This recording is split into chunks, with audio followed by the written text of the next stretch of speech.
Alors les mecs, je vous donne chacun un protège-dents. On sait jamais. J'ai perdu le deuxième. Qui m'a piqué mon deuxième protège-dents? J'ai perdu. Moi j'aime bien, mais Il j'ai est là. craché dedans. Il est là. Au cas où, si vraiment les coups sont trop puissants. Allez, on va commencer peut-être par vous présenter, chacun, si certains ne vous connaissent pas encore. Je sais pas. Olivier, à toi? Oui, bien écoutez, je m'appelle Olivier Andrieux, je dirige la société Abondance qui est à Heiligenstein, c'est un petit peu plus loin, à 30 km d'ici. Donc voilà, qui a été créé en avril 1996, en période pré-googlienne, pour faire donc du référencement sur les outils de l'époque. Et donc j'ai prestation de conseil SEO depuis un certain nombre d'années maintenant. Fred. Et Frédéric Martinet, société Actuligence, donc je suis un petit peu plus jeune, puisque la société a été fondée il y a 7 ans et demi. Et avant de commencer, je voulais dire que j'étais ravi d'intervenir, et particulièrement avec Olivier, puisque c'est un des premiers sites sur le référencement que je lisais alors que j'étais encore à la fac, il y a 20 ans justement. Donc je suis particulièrement ravi d'intervenir ce soir. Ça, c'est un premier coup bas. Enfin, franchement, tu lui dis que tu le lisais à la Mais fac. de même. Voilà. Ça part mal ce combat, ça part mal. Et sinon, ma spécialité, c'est les réputations, mais plus d'un point de vue analytique, pas d'un point de vue développer ou valoriser l'image de marque d'entreprise. Mon métier, c'est la veille, l'intelligence économique. Et du coup, je me suis spécialisé sur les outils d'analyse, de collecte et de compréhension des mécanismes de construction de réputations. Ok. On a un petit peu préparé ce fight quand même, on peut le dire, parce que du coup, c'est deux sujets qui sont, vous l'avez compris, assez complexes. On peut dire qu'effectivement, on a mis à dos ces deux approches que sont l'e-réputation et le référencement, ou plutôt les annonceurs. Je trouve que de plus souvent, ils sont perdus face à ces métiers. Et avant de commencer, pardon, excusez-moi, j'ai loupé. Voilà, c'est la fatigue. L'idée, c'était en fait de partir peut-être d'une société, on imagine une PME-PMI qui est 50 salariés, quelques millions d'euros de chiffre d'affaires qui sont réalisés, on va dire traditionnellement avec des commerciaux, avec des salons, du parrainage. Elle veut intégrer le web, elle ne sait pas comment. Et à la fin de cette conférence, si elle est dans la salle, cette entreprise, elle se dira il faut que je commence soit par une agence e-réputation, soit une agence web, enfin de référencement web. Je ne vais pas y arriver. Pour ce faire, on va suivre un petit questionnaire. On essaie de suivre un petit questionnaire par rapport à ça. Et je vous propose peut-être de commencer et de mettre à dos l'antériorité, ancienneté des métiers. En 3 dates peut-être. On commence par le plus ancien. Le plus vieux.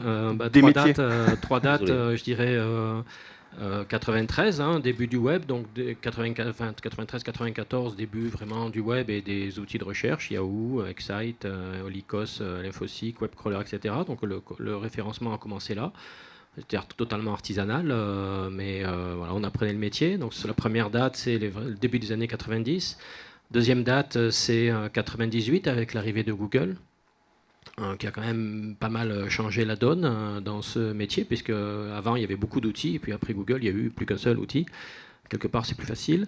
La troisième date, je dirais 2010, parce qu'en fait, c'est une date un peu charnière dans l'histoire de Google. Avant 2010, c'était un peu le Far West en termes de SEO. On faisait beaucoup de gens faisaient tout et n'importe quoi, et finalement, Google ne réagissait pas beaucoup. Or, en 2010, il a changé son système d'indexation, son système de gestion interne. Et ce qui a fait qu'il a été beaucoup plus spammé qu'avant, et donc il a été obligé de mettre en place des filtres, Panda, Penguin, vous en avez peut-être entendu parler. En tout cas, c'est une façon de faire de la part de Google qui a énormément professionnalisé le métier. Et voilà, c'est un petit peu moins le Far West, et aujourd'hui c'est quand même un métier qui tient un peu plus la route, je pense, qui est un petit peu plus sérieux, un petit peu plus pérenne qu'à une certaine époque. Donc voilà, le début des années 90, 98 et 2010, pour moi, sont les 3 périodes ou les 3 dates clés dans le SEO. Et au niveau de l'e-réputation ? Alors, en fait, on retrouve à peu près certaines étapes charnières. Donc c'est clair qu'avant les années 2000, le métier de réputation, c'était quasiment inexistant, puisque effectivement, on avait quelques moteurs de recherche éparses avec peu de pages et qui étaient globalement pas très utilisés. Donc avant cette date-là, il ne se passait pas grand-chose. À partir de l'année 2000, est apparu Google, qui effectivement est devenu un hub extrêmement important en termes d'accès à l'information, avec un monopole qui grandissait sur le sujet de l'accessibilité sur les sites web, et qui a commencé à poser des problèmes effectivement de réputation aux entreprises, avec le développement des forums, des groupes de discussion, qui étaient réservés surtout sur des secteurs un petit peu geeks, ou des gens qui avaient déjà des capacités à maintenir, alimenter un forum. Donc ça, c'était une période sur laquelle on a commencé à voir apparaître effectivement des logiques de première page pas très clean, et qui étaient plus maîtrisées par les entreprises. Avant les années 2000, les entreprises maîtrisaient leur image sur le web. À partir des années 2000, c'est un petit peu plus compliqué. Et la troisième période, c'est à partir de l'année 2007, où là, effectivement, on a commencé à voir apparaître les réseaux sociaux qu'on connaît aujourd'hui, qui sont en train de développer une autre porte d'entrée, un autre moyen de consommation de l'information, de consultation de l'information, et du coup, de construction de la réputation des entreprises. Donc les Facebook, les LinkedIn, les Twitter, les Instagram, qui chacun sont un peu des silos de construction de la réputation des entreprises. Et en une phrase, comment on pourrait définir le SEO d'un côté et l'e-réputation de l'autre? En une phrase. Une longue phrase alors. Une longue phrase avec des virgules, des points-virgules, mais... je dirais que en fait, le SEO, ça touche à la visibilité naturelle d'un site web sur les moteurs de recherche, j'allais dire sur Google, mais enfin, c'est un petit peu la même chose aujourd'hui, sur Google. Donc optimiser son site, optimiser sa visibilité dans les liens naturels de Google, en ayant comme objectif d'avoir le meilleur ROI, le meilleur taux de transformation derrière. En fait, le référencement, c'est quoi? C'est un triptyque avec trois domaines. La technique, donc la façon dont le site est créé, le contenu éditorial, donc le texte qui est lu par les internautes et donc par les moteurs de recherche. On dit que les moteurs sont des obsédés textuels, donc c'est le texte qu'ils vont lire. Et les liens, bien sûr, les liens qui vont pointer depuis d'autres sites web. Donc en fait, le référenceur, il travaille sur ce triptyque et essaie de faire en sorte que le site de ses clients soit le plus visible possible sur les moteurs et génère un trafic de la meilleure qualité possible. Et sur l'e-rep, Fred? Alors, les réputations, en fait, c'est là où il n'y a pas du tout antagonisme entre le référencement naturel ou référencement payant et les réputations, parce que finalement, les réputations, si on la définit comme quelque chose qui se construit à partir des canaux digitaux, une réputation d'entreprise qui se construit à partir des canaux digitaux, bien évidemment, le référencement fait partie des outils et des moyens qui sont mis en œuvre pour développer l'e-réputation. Parce qu'à partir du moment où vous avez une première page où on dit que vous êtes un escroc, que vous vendez des produits nuls, etc., ça impacte forcément votre réputation en ligne. Mais c'est vrai qu'aujourd'hui, sur la partie réputation, les entreprises pensent plus souvent aux canaux, réseaux sociaux, aux blogs, à ce qu'on a vu tout au long de la journée, hein, les politiques de relations, de construction avec les influenceurs, qui vont permettre de diversifier les canaux de construction de la réputation de son entreprise et s'éloigner un petit peu du canal Google. Sachant qu'effectivement, aujourd'hui, ça a été dit par de nombreux acteurs du web et par O'Reilly, entre autres, hein, c'est qu'on n'a plus un web, on a des webs. Et on le voit bien aujourd'hui, on a des espaces privatifs qui ne correspondent plus au protocole ouvert HTTP dans lequel les sites sont liés et donc accessibles à travers un moteur de recherche. Et donc on a une perte de pouvoir, de poids du moteur de recherche qui fait qu'aujourd'hui, les métiers de la construction de l'e-réputation se répartissent entre du référencement naturel, entre du community management, entre de la politique de content, etc.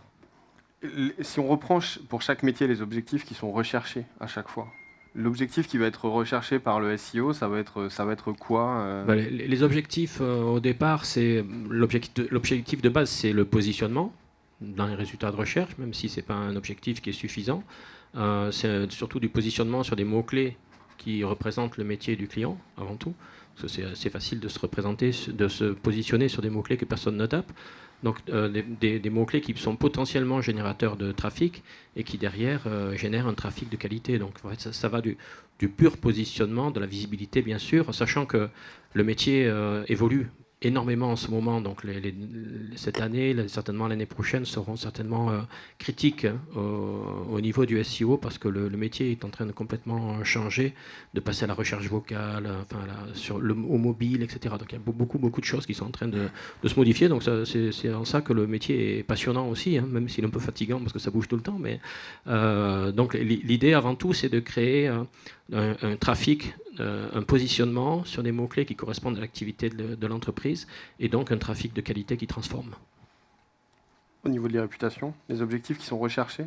Alors, dans les réputations, je pense qu'on est dans une logique un petit peu plus éloignée du commercial direct ou du trafic direct. L'idée, à travers la construction d'une démarche de réputation, c'est d'arriver à consolider les valeurs de l'entreprise, les valeurs que l'entreprise véhicule à travers son public, à travers son image de marque et sur les canaux digitaux.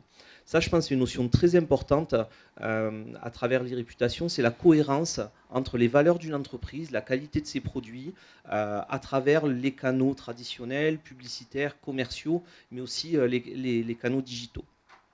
Et bien évidemment, c'est de limiter, de contenir, de réorienter les messages qui pourraient être négatifs et qui porteraient atteinte à la réputation de l'entreprise.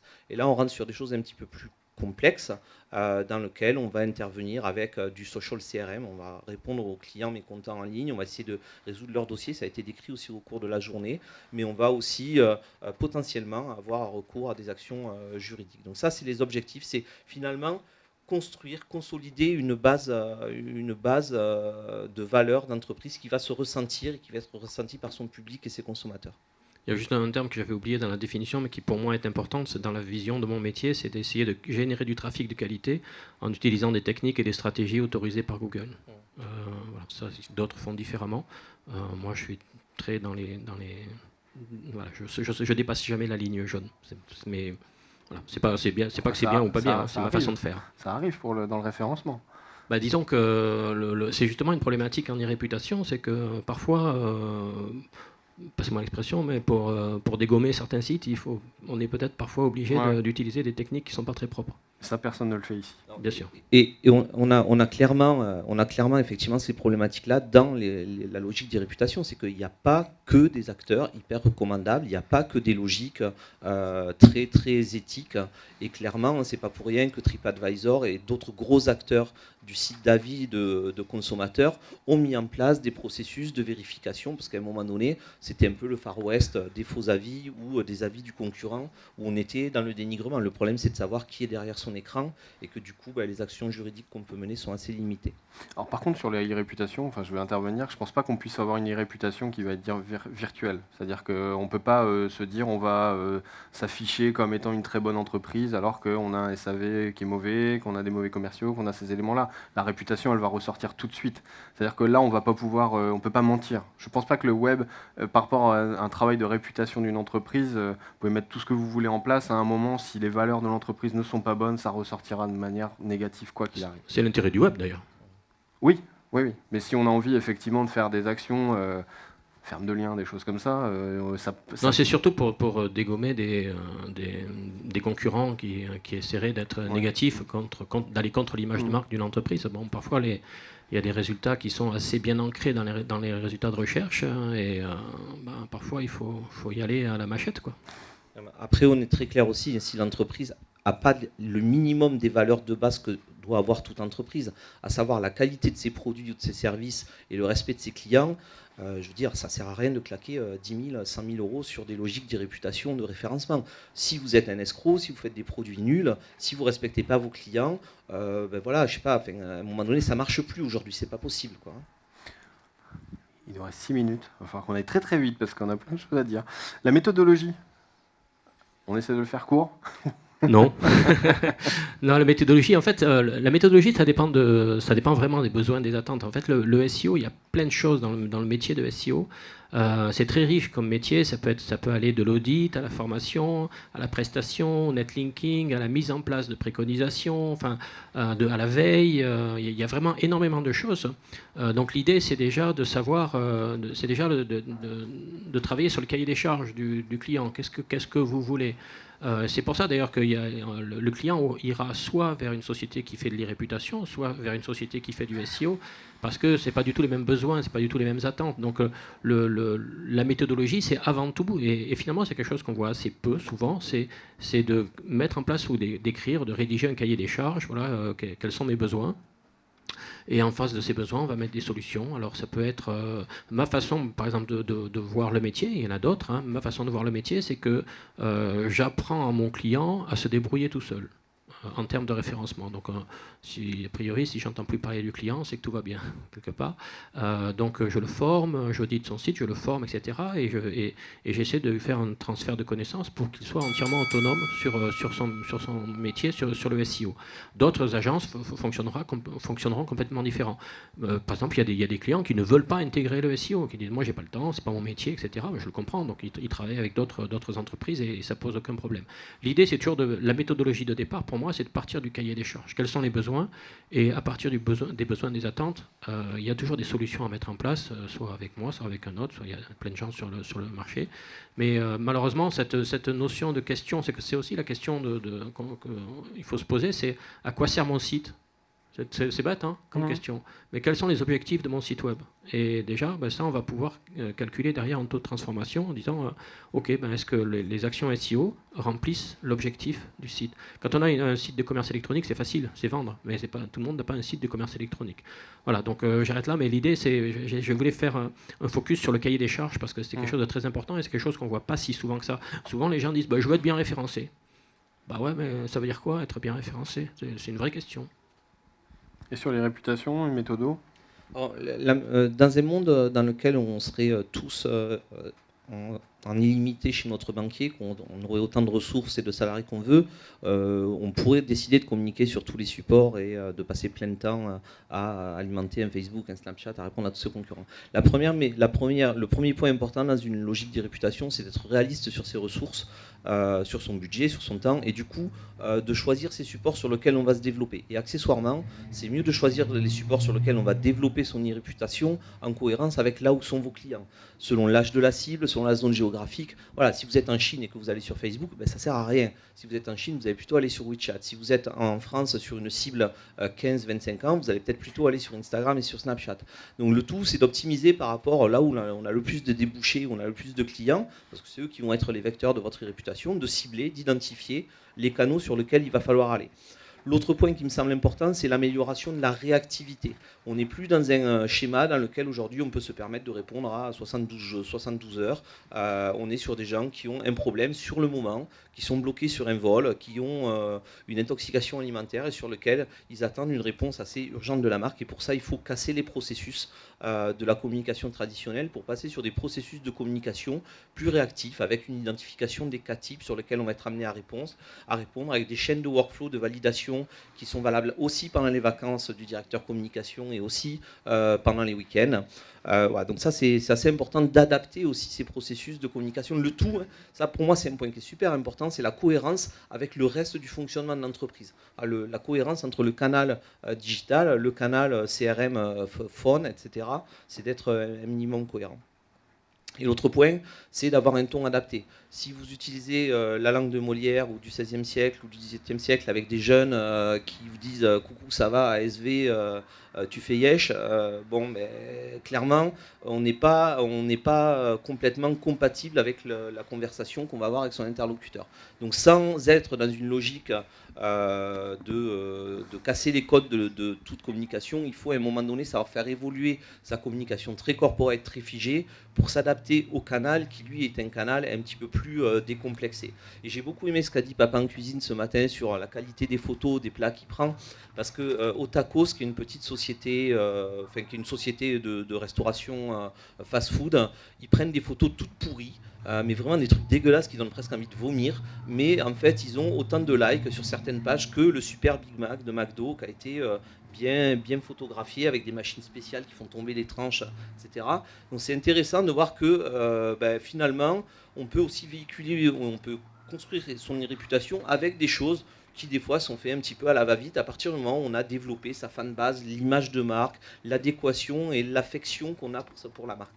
Dans l'IREP, je rajouterai un point, peut-être que je n'ai pas entendu, c'est la notion de veille, qui est quand même un des premiers points qu'il faut mettre également sur la notion d'irréputation. C'est un point important, Coyote le disait tout à l'heure, et c'est vrai que c'est un des points aussi dans la méthode. Je pense que la veille est hyper présente. Les résultats que l'on peut attendre, par contre on va être très court, je suis désolé, du coup on a fait très long sur le début. Les résultats que l'on peut attendre, comment c'est mesuré dans le domaine de l'irréputation, comment on va mesurer justement, mais c'est peut-être ce que je viens de dire. Bon, on a peu d'indices synthétiques, enfin, moi j'y crois pas trop non plus aux indices synthétiques parce qu'aujourd'hui on a clairement aussi une difficulté à construire quelque chose de synthétique à partir du moment où on a une segmentation des canaux de construction de réputation. Quand on n'a qu'un site web et que c'est là qu'est véhiculée l'image de marque, puis quelques articles de presse, voilà, on peut avoir des outils de Google Analytics et autres, mais sur de l'irréputation, on a du mal à avoir des stats Facebook, on a du mal à avoir des stats X ou Y, du coup on comprend pas trop bien.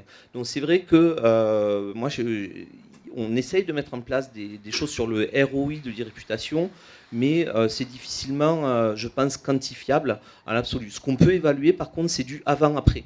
C'est OK, je lance une campagne de développement de mon irréputation et je regarde si mon chiffre d'affaires dans cette zone géographique ou sur cette gamme de produits a fonctionné.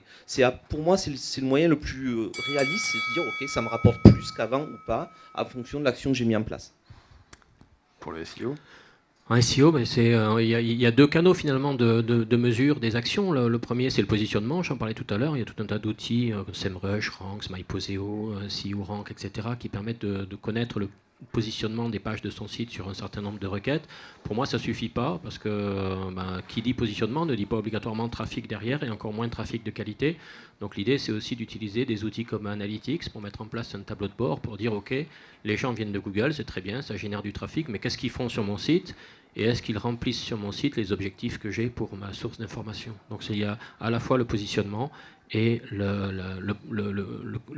l'analyse du trafic généré depuis les moteurs de recherche. On avait une question, on s'était posé tous les trois sur le coût d'une prestation. On s'est dit, bon, on va faire une différenciation entre le SEO et l'irréputation sur le coût de la prestation. On a volontairement dit qu'on n'y allait pas sur cette notion-là. C'est cher. C'est cher. Mais surtout, c'est sur la question qu'il faut poser à ce moment-là, c'est combien ça rapporte. Et là, c'est plutôt dans ce sens-là, comme tu disais tout à l'heure, sur la partie réputation, si on a des éléments négatifs qui sont sur une page et que ça peut impacter la prise de décision d'un prospect ou d'un client, c'est peut-être plus facile à calculer un SEO qu'un irréputation. Je pense. Mais bon, j'imagine qu'il y aura peut-être, il y aura peut-être des outils qui permettent de calculer ça. Mais c'est vrai que c'est plus subjectif quelque part. Donc surtout combien ça rapporte, c'est la question qu'il faudra se poser. On l'a compris, c'est une affaire de spécialistes. Je pense que ce qu'on voit également tout de suite ressortir, on arrive à la fin de ce fight, c'est la complémentarité entre les deux métiers. De plus en plus, je pense que le SEO est parti d'un peu plus loin en termes de temps, en antériorité. Mais là, les choses sont en train de converger, même si peut-être il y a quand même une différence, on l'a vu quand on a préparé cette conférence. Pour conclure, on pourrait se dire quelles questions vos clients vous posent le plus souvent dans le domaine du SEO, de l'irréputation. Quelles sont les questions qui vous sont posées? Même si ce ne sont pas des questions qui sont forcément représentatives, mais c'est celles qui nous sont posées le plus souvent dans nos métiers.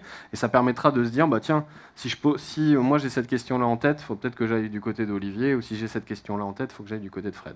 Les questions qui me sont posées le plus souvent, c'est des questions de positionnement. Je tape les mots-clés par rapport à mon activité, mon site ne sort pas, qu'est-ce qui se passe, quoi. Ou alors, on m'a vendu un site web, la personne qui a créé le site web me disait qu'il était expert en référencement, et que quand je tape tous mes mots-clés, le site ne sort pas, pourquoi ? Voilà, c'est un petit peu ce type de questions. Après, c'est vrai qu'il y a moins de questions sur la qualité du trafic, je trouve un peu dommage, mais bon, ça arrive petit à petit. Mais les questions, clairement, c'est je veux être présent, je veux être visible sur Google. Ok.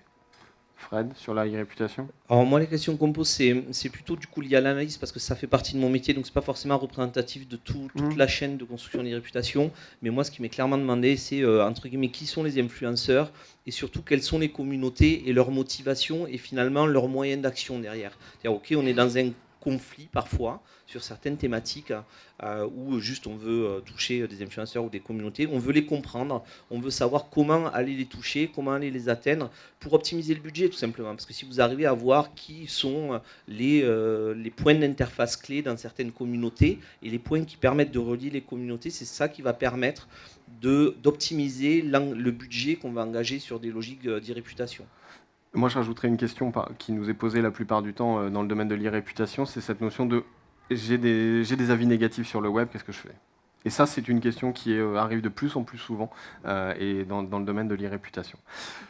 Voilà. Ce sont deux métiers complémentaires, en fait, vraiment deux métiers Clairement. complémentaires. Je pense que quelqu'un qui fait de l'e-réputation fait à un moment donné du SEO, obligatoirement. Mais quelqu'un qui fait du SEO ne fait pas obligatoirement de l'e-réputation dans sa carrière. Moi, j'ai très peu de demandes d'e-réputation dans ce qui m'est demandé. Et même si les deux métiers sont connexes. Hein. Mais Oui, on a vraiment, l'entreprise a soit des besoins en visibilité Google, soit des besoins en réputation web. Mais c'est quand même, même s'il y a une frange de recouvrement entre les deux métiers, c'est la notion de contenu en fait. Bien sûr, la, bien sûr. La zone de recouvrement, c'est le contenu. Ce sont quand même deux métiers assez différents finalement. Si je peux me permettre un dernier mot, justement, ça va aussi introduire la suite. Comme on l'avait compris, et Christophe le disait, c'est des métiers de spécialistes. C'est-à-dire que, ok, l'e-réputation, c'est un truc très large pour moi.